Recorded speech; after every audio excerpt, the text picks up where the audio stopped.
So for today's video mga ka-sweetie, magluluto pala si Sweetie rin ngayon ng kwek-kwek ala Pilipinas kwek-kwek.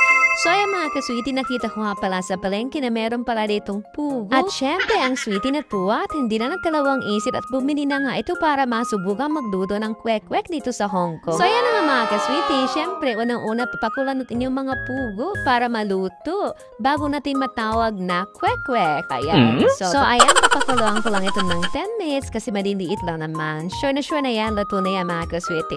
At yan na mga ka-sweetie, napakulo ko na at medyo merong nabasa, kaya ayan. So ayan na mga ka-sweetie, binabaratan ko na nga isa-isa ang pugo ng Pilipinas.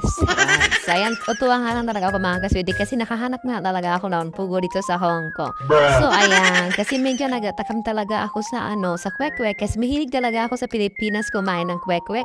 Yung mga turo-turo na yan, mahilig po talaga ako. So ayan, hinahanap-hanap po dito sa Hong Kong. At ngayon na nga talaga mga ka-sweetie, matitikman ko na. Hindi ko lang sure kung tama yung timpla ko nito sa pagluluto. At gumawa na rin ako ng sauce ko. So ayan, ready na yung sauce na ginawa ko na medyo maanghang na matamis-tamis.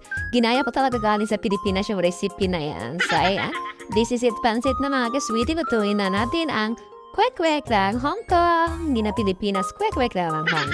So ayan mga ka-sweetie, kwento ka lang habang niluluto ko yung kwek-kwek na ito.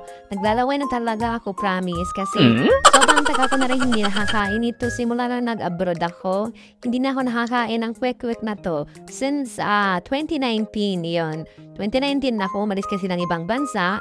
So, hindi ko na rin siya natikman. So, ngayon, niluluto ko na dito sa Hong Kong. Hindi ko lang talaga sure kung tama mga talaga yung lasa. Pero, syempre, tuwang-tuwa si Sweetie Ling kasi makakain uli ng pugo.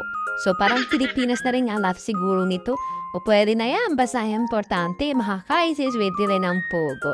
So, ayan, hindi pala pugo, kwek-kwek. Kwek-kwek na matamis-tamis na mahang-anghang yung sauce. So, ayan na nga mga ka-sweetie. Malapit na nga talagang maluto. So, ayan na nga mga ka-sweetie. Hanguin ko na yung unang salang ko ng kwek-kwek kasi luto na siya. At syempre, titikim agad si Sweetie Ling yan. Kasi syempre, gusto ko matikman ko ng lahat na ginawa ko kung talagang kuhang-kuha ko yung lasa ng Pinas. Charot.